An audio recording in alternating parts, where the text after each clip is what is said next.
Like so many kids, like I was like an outcast. Like I was not popular. I was bullied. I was a huge nerd.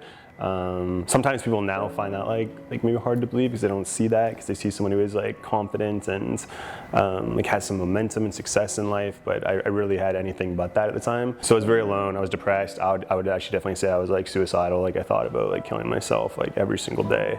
Because I was bullied like verbally, physically. I didn't have any like tools or support mechanisms at all. Like I would love to tell you like, oh, I had this like amazing, you know, coping mechanism, or I blew off steam this way. I just was on a downward spiral, and like I really did. It's super hard to even talk about it, to be honest, but I came with like an inch of, oh man. So, hold on. It's still really hard.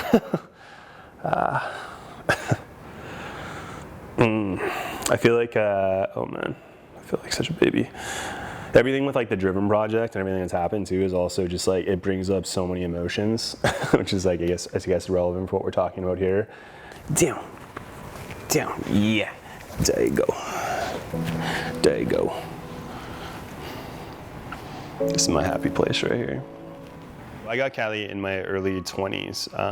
I think I was about like 22-ish, 23 maybe, and that was when I was starting to get some like positive momentum in my life. Like I'd kind of recovered from like the darkest days, which are like my teenage years, and I was having some success in entrepreneurship and really starting to flourish in that regard. So Cali taught me so many lessons along the way. Like I think she actually taught me what I would call like true love. I think I now have like a definition of that, which I don't think I'd have before.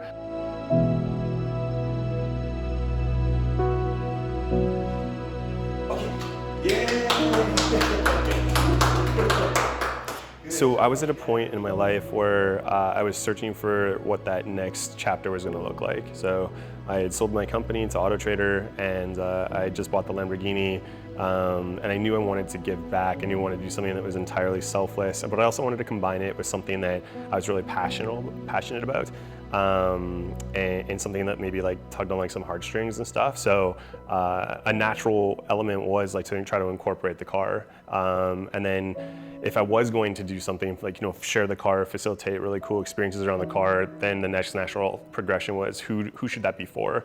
And when I think about what is the most, you know, deserving demographic, which is highly subjective and relative, but I think one of the hardest things any human being can ever go through is being a young person or a child and battling like a really challenging, you know, illness or situation. And so that's what we decided. We came up with the idea of Supercar Therapy for children battling life-threatening illnesses. That's like the overarching ethos of the Driven project. And from there, it just started me and my one car and one person at a time. And now, as you know, it's grown to an entire fleet and dozens of volunteers. Corbin was one of the very first kids that came out to one of our Driven project events. So there's this long-term kind of like sentimental attachment. It's almost like extended family, part of the Driven project family. So just getting to see them is amazing. Getting to rev both of the, like the motorcycle and the Range Rover. And then getting in the Range Rover because I've never been in it before. Grateful to be here and with Kevin in the cars, being able to ride with him. What's that? Right? Yeah, lots of cars.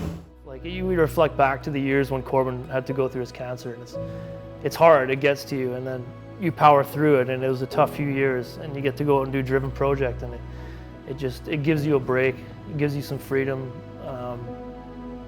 Gives you some normalcy, like when you're going through stuff. So to me, it's just a breath of fresh air. It's a good time, it's a break, and it's, yeah, just reminds you to be grateful for the stuff that really matters in life. By far, the best part of having these things is what I can do for other people. Like it's being able to share experiences with them. I'm not gonna go downstairs and just rev the motor on my car by myself, right? But when Corbin's revving the motor on my car, it's an amazing time. Turn it off. Press that button again. There you go. Well done, sir. Just a thanks for like all the opportunities that we've had as a family, and for him and us. I think that says it all. It's good. I'm grateful for it all. Yep. It's a constant shift of going from my old kind of like business acumen, like operator Kevin, which is just very like methodical and efficient and logical, not really like feeling a lot of emotion, because that's the best thing for the day and for the people involved. And then sometimes when we're out of the cars too, it's like a parent will start crying and be like, this is the best thing ever. And it's like, I'm trying to stay like almost like robotic and be like, I got a job to do, but like I can't really, right? So, you know, there are some moments where there's some tearjerker stops for sure. But there's a wide range too. Like some of the stories are more so, I guess, what you call like happier ones, and then some of them are sadder ones, like very different trajectories that the kids and families are on. And so that also, obviously, like as humans, if you have any empathy at all, you tend to, you know, embody the state of others, right, wherever they're at. And so some of it's just dictated by the people, because some of them are sometimes like it's a really grim scenario, but like sometimes the person we're surprising that day might only have a week or two left.